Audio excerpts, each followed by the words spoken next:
Soyons honnêtes 1 minute. Vous arrivez au bord de l'eau au début du printemps, vous sortez votre matériel et quelle est la première chose que vous faites? Vous ouvrez une boîte de maïs doux. C'est presque un réflexe pavlovien. Vous vous dites que c'est jaune, que c'est sucré et que c'est le ticket d'or pour attirer tout ce qui nage dans le coin. Mais laissez-moi vous poser une question qui fâche. Est-ce que ça marche vraiment si bien que ça?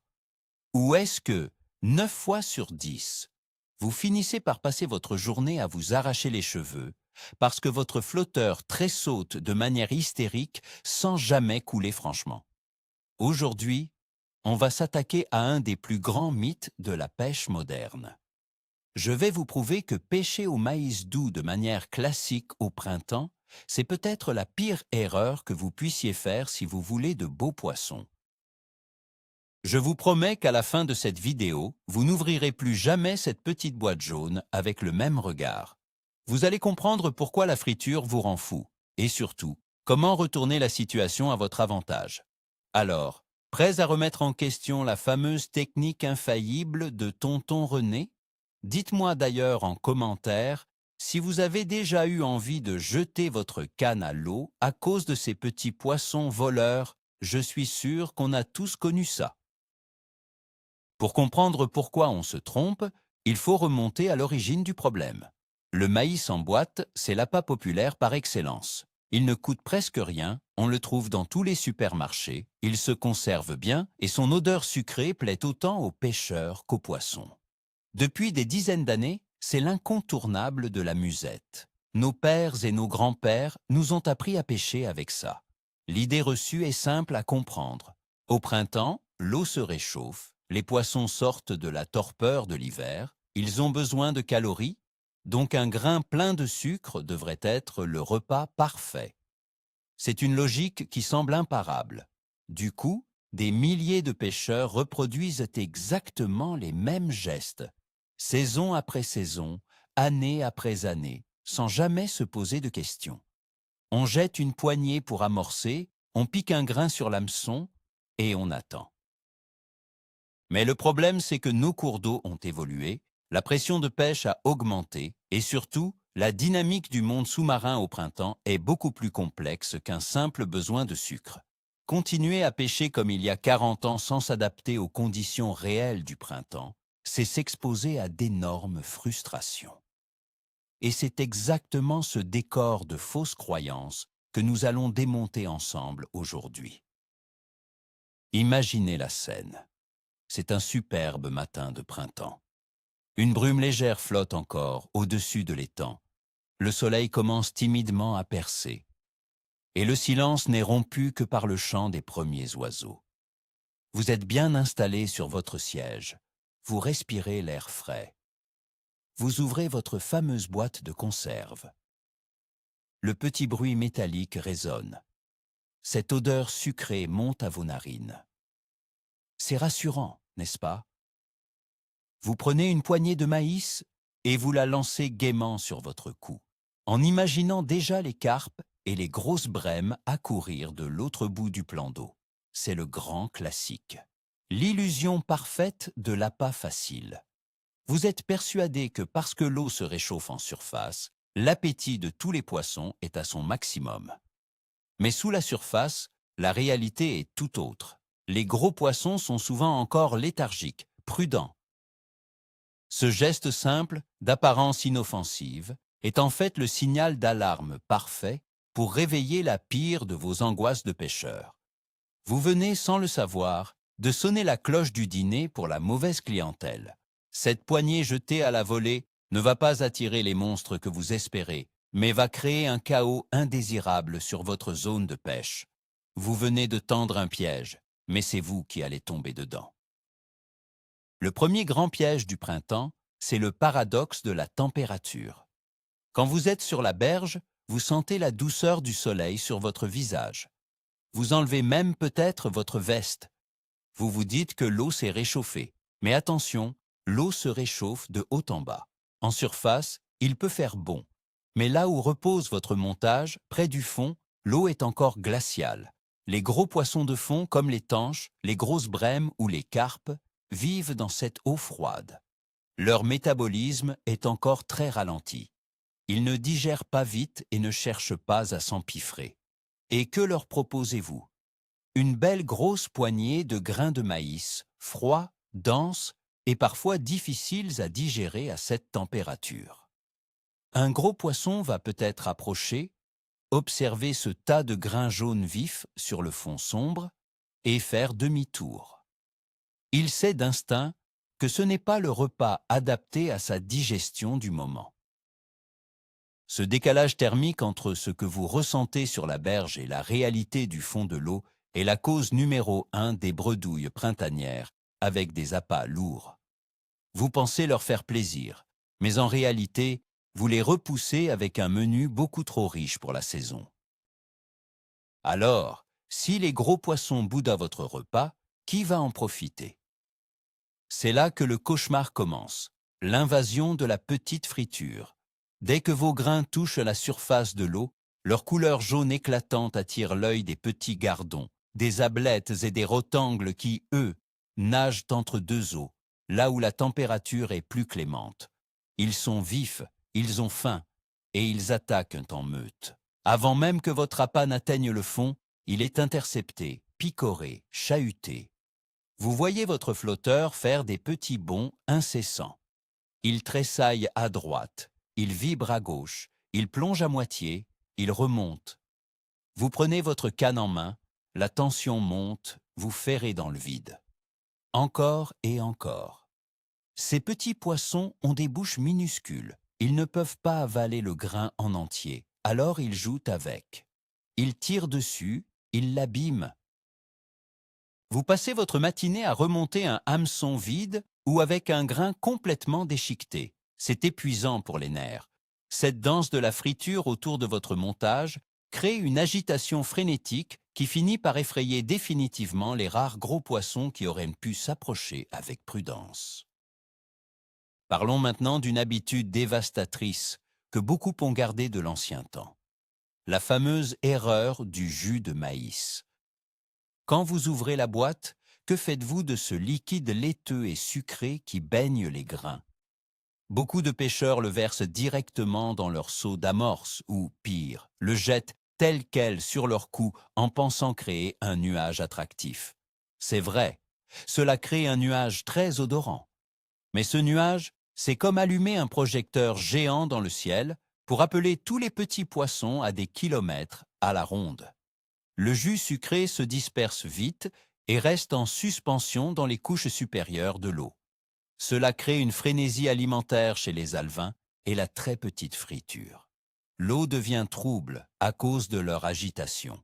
Vous avez littéralement créé un mur de petits poissons hystériques entre la surface et votre appât sur le fond.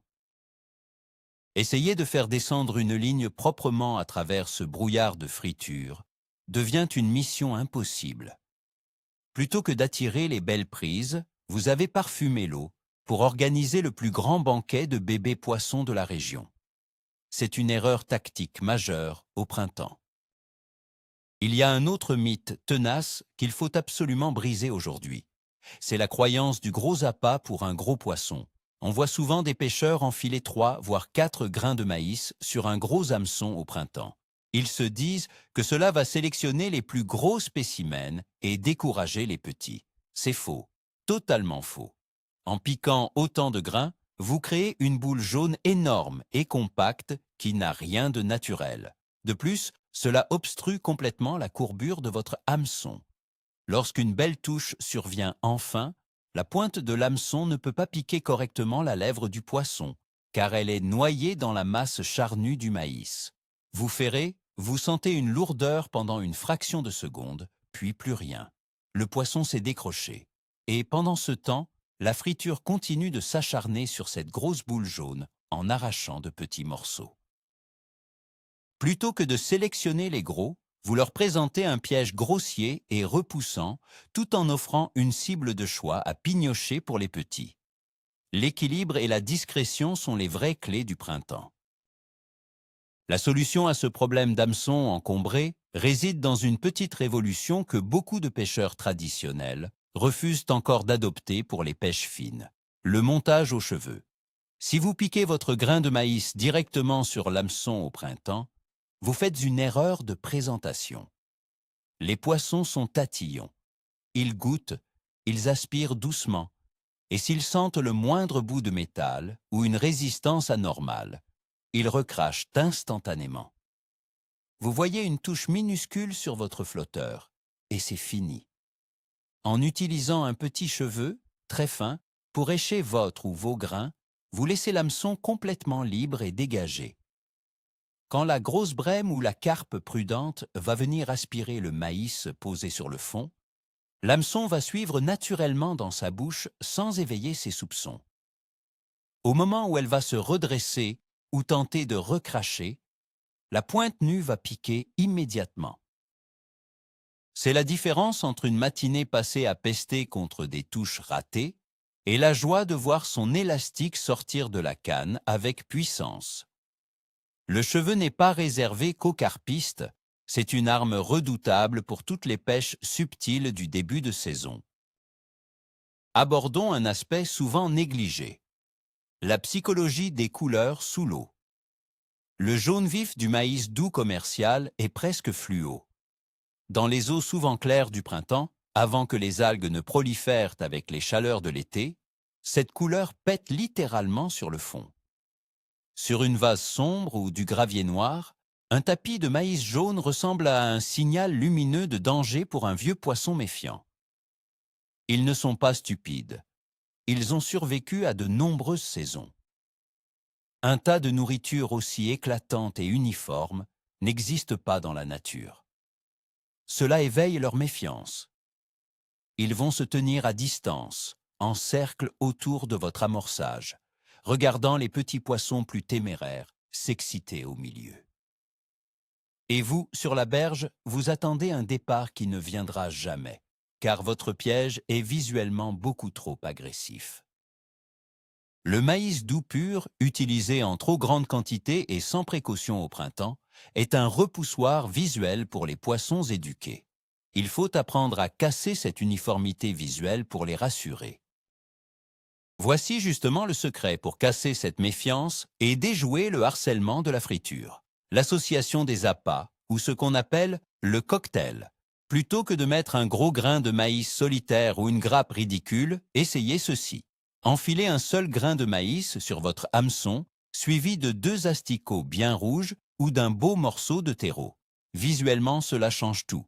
Vous avez la touche de couleur jaune qui attire l'attention de loin, combinée au mouvement frénétique des asticots qui donne un aspect vivant et naturel à l'ensemble. Sous l'eau, le grain de maïs repose sur le fond, tandis que les asticots gigotent autour.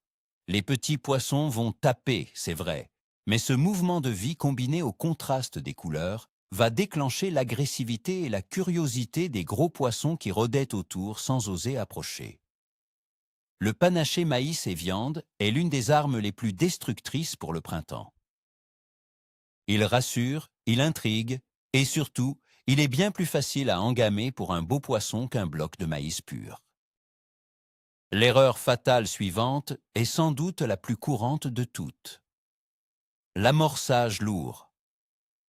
Je vois tellement de pêcheurs arriver le matin, ouvrir une grande boîte de conserve et balancer plus de la moitié de la boîte sur leur cou dès leur arrivée. C'est un suicide tactique au printemps. Rappelez-vous la température de l'eau. Les poissons ont un métabolisme au ralenti. Si une troupe de 3 belles brèmes arrive sur votre cou et trouve 300 grains de maïs éparpillés sur le fond, elles vont en grignoter une dizaine chacune et repartiront le ventre plein. Quelle est la probabilité statistique qu'elles choisissent précisément le grain où se cache votre hameçon parmi ces centaines d'autres? Elle est proche de 0. Vous venez de les gaver. Au printemps, la règle d'or avec le maïs est la parcimonie. Il faut créer l'envie, pas l'indigestion. Quelques grains mélangés à un peu de terre ou de farine suffisent amplement à éveiller leur curiosité. Si vous jetez à pleine poignée, vous tuez votre propre pêche avant même qu'elle ne commence, tout en gavant la friture. Connaissez-vous l'astuce secrète des compétiteurs concernant le maïs doux? Le lavage? Oui, vous m'avez bien entendu. Il faut laver votre maïs. Sortez les grains de la boîte et passez-les sous l'eau claire de votre étang ou de votre rivière. Rincez-les abondamment dans une passoire. Pourquoi faire cela? Parce que le maïs en conserve est enrobé d'un sirop très dense, bourré de conservateurs et de sucre ultra rapide. C'est précisément ce sirop qui se diffuse immédiatement dans la colonne d'eau et attire irrésistiblement la friture turbulente dont nous parlions tout à l'heure. En lavant vos grains, vous enlevez ce film collant et ultra odorant. Le grain devient plus terne, plus naturel, et son parfum sera beaucoup plus subtil. Il se déposera sur le fond sans laisser derrière lui cette traînée chimique qui rend les petits poissons fous. C'est un détail qui prend exactement 30 secondes au bord de l'eau, mais qui peut radicalement transformer la tranquillité de votre coup et cibler beaucoup plus efficacement les gros poissons qui fouillent le fond avec calme. Une autre technique très peu utilisée et pourtant redoutable au printemps, c'est le broyage. Au lieu d'utiliser des grains entiers et intacts, prenez une poignée de maïs égoutté et écrasez-la vigoureusement entre vos mains ou avec un petit pilon. Vous allez obtenir une sorte de purée grossière, avec des peaux jaunes, de la pulpe laiteuse et des petits éclats. Si vous ajoutez cette mixture à votre amorce plutôt que des grains entiers, vous changez complètement la donne. Le parfum du maïs se libère de manière beaucoup plus intense, mais il n'y a plus de gros morceaux pour gaver le poisson. La pulpe écrasée va créer un léger nuage sur le fond, très attractif pour les brèmes, sans pour autant les nourrir. Elles vont fouiller le sol, s'exciter sur ces petites particules olfactives, et quand elles tomberont sur le seul grain entier parfait que vous avez placé sur votre hameçon, elles le goberont sans la moindre hésitation. Le maïs broyé, c'est le goût sans la satiété, une vraie ruse de vieux loup de mer pour le début de saison. Parlons d'innovation. Face au maïs doux naturel qui est tendre et se fait souvent déchiqueter par les petits poissons indésirables, avez-vous déjà pensé au plastique? Le maïs artificiel est une invention fantastique. Un petit grain jaune en plastique, flottant ou équilibré, placé en bonhomme de neige au-dessus d'un vrai grain de maïs. C'est une présentation qui déjoue la méfiance des poissons éduqués. Le grain en plastique allège l'ensemble de l'appât. Quand le gros poisson aspire l'eau près du fond, le montage vole littéralement dans sa bouche de manière beaucoup plus naturelle qu'un grain lourd et dense. Et le plus beau dans tout ça, la friture peut taper sur le grain en plastique toute la journée, il ne s'abîmera jamais, il ne tombera jamais de l'hameçon. Vous gardez la certitude d'avoir une présentation parfaite au fond de l'eau, même après des heures d'attente. C'est la solution ultime pour contrer l'agressivité des petits poissons, tout en gardant l'attrait visuel du maïs pour les grosses carpes du printemps. Il y a un paramètre crucial qu'on oublie très souvent, c'est la différence énorme entre la pêche de jour et la pêche de nuit au printemps. En journée, la luminosité rend le jaune du maïs très agressif. Mais si vous prolongez votre session à la tombée de la nuit, le comportement des poissons change radicalement. L'eau se refroidit en surface, les petits poissons indésirables regagnent les abris et se calment. C'est à ce moment-là que les gros poissons, plus confiants dans l'obscurité, se mettent à patrouiller dans les bordures. Et la nuit, la couleur jaune vif du maïs perd de son côté effrayant pour devenir un léger repère visuel dans le noir, couplé à une odeur que la friture ne vient plus perturber. C'est très souvent dans cette fenêtre précise du crépuscule printanier qu'un grain de maïs posé simplement à quelques mètres du bord, sur un fond propre, sans un énorme amorçage, va déclencher la touche de la plus belle tanche ou de la plus grosse carpe de votre saison. La nuit est l'alliée silencieuse du maïs. Si vous voulez vraiment vous démarquer des autres pêcheurs de votre étang qui utilisent tout la même boîte achetée au même supermarché, vous devez personnaliser votre maïs. Le maïs doux nature, c'est vu et revu. Au printemps, les épices sont vos meilleurs amis. Prenez votre maïs égoutté et lavé et ajoutez-y une bonne cuillère de curcuma, de curry en poudre ou même d'ail écrasé. Laissez mariner le tout la veille de votre partie de pêche. Ces épices fortes ont une double action magique. Premièrement, elles vont teinter et parfumer profondément les grains avec une odeur âcre et épicée que les gros poissons adorent et qui stimule leur digestion dans l'eau froide. Deuxièmement, et c'est le plus beau, la plupart des très petits poissons détestent ces saveurs trop relevées. Les petites ablettes ou les petits gardons vont recracher rapidement ce grain qui pique un peu, laissant l'appât intact pour le passage d'un beau spécimen. Personnaliser son maïs avec des épices, c'est se créer un filtre naturel anti-friture. La manière dont votre appât descend vers le fond est une étape critique de votre pêche. Si vous pêchez au flotteur avec une plombée très étalée et légère, votre grain de maïs va descendre lentement, très lentement, en papillonnant dans la colonne d'eau. C'est beau à voir, certes, mais au printemps, cette descente lente est une véritable invitation au massacre. C'est le moment idéal pour que toute la friture entre deux eaux vienne intercepter le grain, jouer avec, l'arracher ou s'y accrocher lamentablement. Pour contourner ce problème, il faut agir avec brutalité. Il faut une descente rapide et franche. Groupez vos plombs près de votre bas de ligne pour faire couler l'appât comme une pierre à travers la zone de danger. Le but est de percer le banc de petits poissons à toute vitesse pour amener le maïs intact et en sécurité sur le fond, là où l'attendent les gros clients tranquilles. La vitesse de descente est votre bouclier contre le harcèlement en surface. La texture de l'appât est un détail qui fait toute la différence. Le maïs doux en boîte est conçu pour la consommation humaine. Il est donc très mou, gorgé d'eau, prêt à exploser à la moindre pression. C'est ce qui le rend si vulnérable aux coups de nez des petits poissons. Avez-vous déjà pensé au maïs dur d'agrainage, celui qu'on donne aux volailles? Au printemps, le préparer soi-même peut être la clé. Si vous le faites tremper puis que vous le cuisez juste ce qu'il faut, vous obtenez un grain charnu, gonflé, mais qui garde une vraie résistance sous la dent. Ce léger croquant est très apprécié des gros poissons qui possèdent des dents pharyngiennes pour broyer leur nourriture. Mais surtout, un petit gardon de 10 grammes sera totalement incapable de détruire ou d'arracher un grain de maïs dur correctement piqué ou monté sur un cheveu. Vous éliminez ainsi d'office 90% des fausses touches. Le passage d'une texture molle à une texture ferme est une transition tactique majeure. Abordons la question des touches et du ferrage, car le maïs au printemps demande des nerfs d'acier. Le flotteur frétille, s'enfonce d'1 centimètre, remonte, tremble. C'est la fameuse machine à coudre de la friture.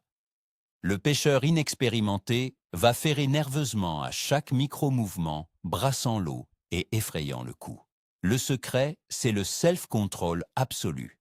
Quand on pêche avec un appât sélectif sur le fond au printemps, on doit ignorer toutes ces fausses alertes. Gardez les mains dans vos poches, regardez les oiseaux, laissez les petits s'exciter sur le maïs. La vraie touche d'un beau poisson de fond au printemps est différente. Elle est lente, lourde, mesurée. Le flotteur va souvent s'élever doucement si c'est une brème, ou s'enfoncer de manière très régulière et continue si c'est une carpe ou une tanche. Ce n'est qu'au moment où le flotteur disparaît franchement ou se couche avec conviction qu'il faut lever la canne. Apprendre à lire la touche et à attendre l'engamage parfait demande de la pratique, mais c'est le seul moyen d'être efficace. Le facteur météorologique joue également un rôle énorme sur l'efficacité de cet appât. Le printemps est la saison des grands contrastes. Un jour, il fait grand soleil, le lendemain, un front froid apporte de la grêle et du vent glacial. Lors de ces chutes brutales de pression atmosphérique et de température, l'activité alimentaire des gros poissons se bloque instantanément. Leurs mâchoires se verrouillent. Dans ces moments précis, balancez du maïs doux sur votre cou, est la pire des erreurs, car l'appât va pourrir sur place, ignoré par les gros, et seul un nuage de minuscules poissons affamés viendra animer tristement votre partie de pêche. Les jours de front froid printanier, il faut repasser sur des appâts minuscules, d'origine animale, comme le ver de vase ou un asticot isolé. Le maïs, avec son profil massif et nutritif, doit rester dans le sac. Savoir quand ne pas utiliser un appât est une compétence tout aussi importante que de savoir le présenter. Imaginez maintenant cette situation au bord de l'eau. Vous êtes assis, calme, concentré. À 30 mètres de vous, un autre pêcheur s'agite. Il peste. Il lance des poignées de maïs jaune fluo à grands gestes. Il ferre dans le vide, toutes les 2 minutes en pestant contre cette fichue friture qui détruit ses appâts. Et vous? Vous avez préparé vos grains avec soin. Vous les avez épicés, vous pêchez aux cheveux, avec une petite plombée massive pour descendre vite. Vous n'avez mis que quelques grains écrasés sur le fond. Votre flotteur est immobile depuis une demi-heure. Le voisin vous regarde avec un sourire condescendant, pensant que votre poste est vide. Et soudain, sans prévenir, votre flotteur glisse lentement sous la surface sombre. Vous levez la canne amplement. C'est lourd, très lourd. Le bout de la canne plonge vers l'eau. Le frein du moulinet chante sa plus belle chanson. C'est le moment de grâce. Le voisin arrête de s'agiter et vous regarde, médusé, combattre une magnifique tanche au reflet vert. La différence entre vous et lui, ce n'est pas la chance, c'est la méthode. En fin de compte, la stratégie ultime du printemps avec le maïs, c'est de faire exactement l'inverse de ce que la majorité des gens font par habitude. Au lieu d'en mettre beaucoup, mettez-en très peu. Au lieu d'utiliser le liquide de la boîte, jetez-le. Au lieu de piquer bêtement un gros grain sur l'hameçon, associez-le à des èches vivantes ou utilisez un montage technique discret. Il faut arrêter de voir le maïs doux comme une solution de facilité qui marche toute seule et commencer à le considérer comme un outil tactique puissant qui demande réflexion et préparation. Le printemps est une période charnière où l'eau froide dicte ses lois intransigeantes. Les poissons méritent qu'on s'adapte à eux, à leur digestion lente et à leur méfiance naissante face à la pression de pêche. En changeant ces quelques détails qui paraissent insignifiants, vous allez transformer vos sorties frustrantes, polluées par des milliers d'ablettes, en de véritables parties de chasse silencieuses, ciblant avec une redoutable efficacité les plus beaux spécimens qui dorment au fond de vos étangs. Voilà la dure réalité qui fâche. Le maïs doux n'est ni un remède miracle tombé du ciel, ni une erreur totale. Le vrai problème, le point de bascule, c'est l'automatisme. C'est cette fâcheuse habitude d'ouvrir la boîte et de balancer des poignées jaunes dans une eau encore froide en pensant que la magie va opérer d'elle-même. C'est la meilleure recette pour organiser le bal de la petite friture et s'assurer de rater les spécimens majestueux qui restent tapis sur le fond, méfiants face à ce festin beaucoup trop suspect. En lavant vos grains, en les épiquant, en soignant votre présentation avec des montages aux cheveux et en arrêtant les amorçages lourds, vous passez d'un pêcheur qui subit la rivière à un stratège qui sélectionne ses prises. Vous venez de comprendre que la qualité de l'approche compte infiniment plus que la quantité de l'appât. Un immense merci d'avoir suivi cette vidéo jusqu'au bout. J'espère que ces vérités vous permettront de changer d'approche lors de votre prochaine sortie. Si vous avez appris quelque chose aujourd'hui ou si vous avez reconnu le gars qui balance toute sa boîte dans l'eau, pensez à vous abonner à la chaîne pour ne pas rater les prochaines astuces. Laissez un gros pouce bleu, ça soutient énormément la chaîne. Et maintenant, c'est à vous de jouer. Dites-moi dans les commentaires, quel est votre pire souvenir, votre pire cauchemar de pêche ruiné par la petite friture au printemps? Je lis absolument tous les commentaires et j'ai hâte de connaître vos histoires.